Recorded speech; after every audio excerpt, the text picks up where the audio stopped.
L'euro est en chute libre. Cette semaine, la monnaie unique de l'Union européenne a atteint la parité avec le dollar, une première depuis sa mise en circulation en 2002. Les facteurs sont nombreux. Croissance ralentie, crise énergétique, inflation, politique monétaire de la Banque centrale européenne qui tarde à réagir. La zone euro est-elle en danger? Élément de réponse avec Hélène Masquelier et Damien Guillaume.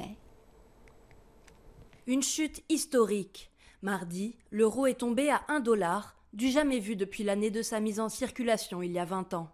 En cause, une crise de confiance dans la zone euro. La guerre en Ukraine continue de plomber l'économie européenne.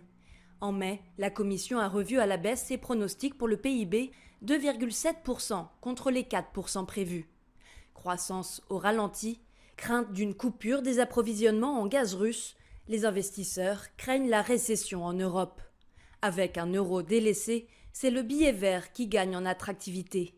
Maintenu à flot par une politique monétaire américaine plus offensive face à l'inflation.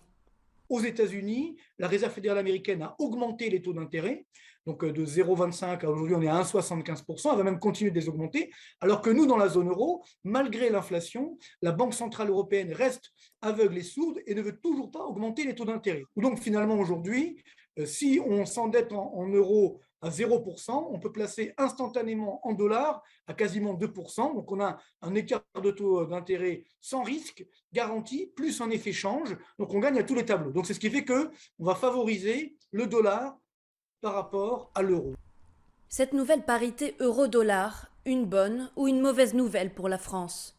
Les grands gagnants sont les secteurs de l'exportation, avec des produits fabriqués en euros, puis vendus en dollars. Une compétitivité monétaire qui profite notamment à l'industrie du luxe, de l'aéronautique ou du tourisme, mais aux dépens de beaucoup d'autres. Vous avez un certain nombre de perdants dont il va falloir tenir compte. Ce sont essentiellement des consommateurs de produits de base, des consommateurs de produits de première nécessité, c'est-à-dire des produits qu'on achète à l'étranger, qui sont fabriqués en dollars et qui sont ensuite vendus en euros. Vous allez avoir là une augmentation des prix à la consommation compte tenu de cette chute de l'euro. D'où le risque et même déjà l'inflation très forte qui touche ces produits de première nécessité, à commencer par le pétrole, à commencer par les carburants, et puis les produits de base type riz, pâtes, etc.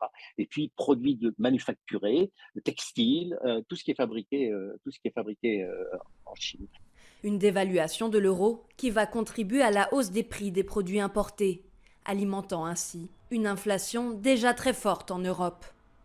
Donc en augmentant l'inflation, ça veut dire que ça casse encore plus la croissance, donc ça fait plus de déficit, plus de dettes, et vous voyez, plus de crise de la zone euro. Donc c'est un cercle pernicieux qui est extrêmement dangereux. Aujourd'hui, cette baisse de l'euro, la Banque centrale européenne doit réagir. Donc si elle ne réagit pas, ou pas assez, malheureusement, l'euro va continuer de baisser et il n'y a pas de limite. Parce que malheureusement, c'est comme dans les bulles, hein, quand la spéculation arrive, quand la crise de confiance arrive, alors là, évidemment, on ne peut pas l'arrêter. Donc, ce qui fait que l'euro peut malheureusement encore baisser. Une série de hausses de ces taux directeurs a été annoncée par la Banque centrale européenne le mois dernier.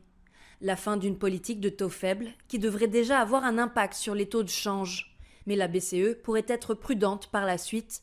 La zone euro est hétérogène. Une hausse des taux pourrait désavantager certains pays en alourdissant le poids de leur dette publique.